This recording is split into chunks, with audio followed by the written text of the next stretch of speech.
Korean food eating challenge. ഇന്ന് മുഴുവൻ ഞാൻ കഴിക്കാൻ പോകുന്നത് കൊറിയൻ ഫുഡാട്ടോ. ഫസ്റ്റ് ആയിട്ട് ഞാൻ ഡ്രിങ്ക് കുടിക്കുന്നത് ബനാന മിൽക്കാണ്.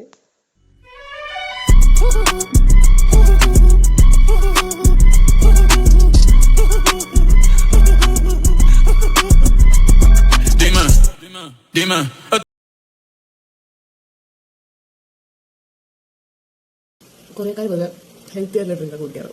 നമ്മളല്ലേ ഈ പാലും ഐസ്ക്രീമൊക്കെ ഇട്ട് അൽക്കുട്ടാക്കി കുടിക്കാറ്. സെക്കൻഡ് ഞാൻ എടുത്തിട്ടുള്ളത് കൊറിയൻ റാമൻ്റെ സ്പൈസി നൂഡിൽസ് ആട്ടോ. സ്പൈസി എന്ന് വെച്ചാൽ അത്യാവശ്യം സ്പൈസി ആയിരുന്നു കേട്ടോ. എനിക്ക് കഴിക്കാൻ ചെറുങ്ങനെ പറ്റിയിട്ടുണ്ടായിരുന്നു. പക്ഷേ ടേസ്റ്റ് വൈസ് നോക്കുമ്പോൾ അടിപൊളി ടേസ്റ്റ് ഒക്കെ തന്നെയായിരുന്നു. ഞാൻ അതിൻ്റെ ഒരു ഷോർട്സ് ഞാൻ ഇട്ടിട്ടുണ്ട്.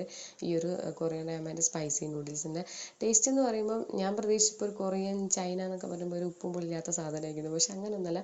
ഏകദേശം നമ്മുടെ നാടൻ നൂഡിൽസിൻ്റെ മാഗീൻ്റെ ഒക്കെ ഒരു ടേസ്റ്റ് വന്നിട്ടുണ്ടായിരുന്നു കേട്ടോ. പിന്നെ ഇതിൻ്റെ പാക്കറ്റ് എനിക്കധികം, ഞാൻ പൊതുവേ മാഗിയുടെ പാക്കറ്റ് ഉപയോഗിക്കാറില്ല. ഞാൻ കുറച്ച് മൂന്നാമതായി എടുത്തിട്ടുള്ളത് കൊറിയൻ ബിങ്കോ ആണ് കേട്ടോ. ഞാൻ ആദ്യമായിട്ടാണ് കൊറിയൻ ബിങ്കോ കഴിക്കുന്നത്. സ്പൈസി എന്ന് വെച്ചാൽ നല്ല അടാറ് സ്പൈസി. നൂഡിൽസൊക്കെ മാറി നിൽക്കും, അത്രയ്ക്ക് സ്പൈസി ആയിരുന്നു കേട്ടോ. എനിക്ക് ഒട്ടും കഴിക്കാൻ പറ്റില്ല. ഞാൻ കുറച്ചെടുത്ത് ബാക്കി ഞാൻ അവിടെ വെക്കാണ്ട് ചെയ്തത്. എന്നിട്ട് ഫസ്റ്റ് കുടിച്ചിട്ടുള്ള കൊറിയൻ ഡ്രിങ്ക് ഉണ്ടല്ലോ, അതെടുത്ത് ബാക്കി കുടിച്ചാൽ കാരണം അത്ര എനിക്ക് കുടിക്കാൻ പറ്റുന്നില്ല. പിന്നെ എടുത്തിട്ടുള്ളത് കൊറിയൻ പാൻ കേക്കാണ്. ചീസ് പൊട്ടാറ്റോ പാൻ കേക്കാണ്. അത്യാവശ്യം കുഴപ്പമില്ലായിരുന്നു. ഞാൻ സെർച്ച് ചെയ്തിട്ടുണ്ട്.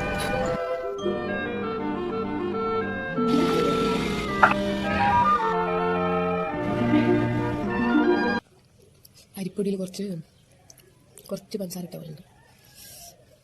എന്താ ഒരു സാധനം.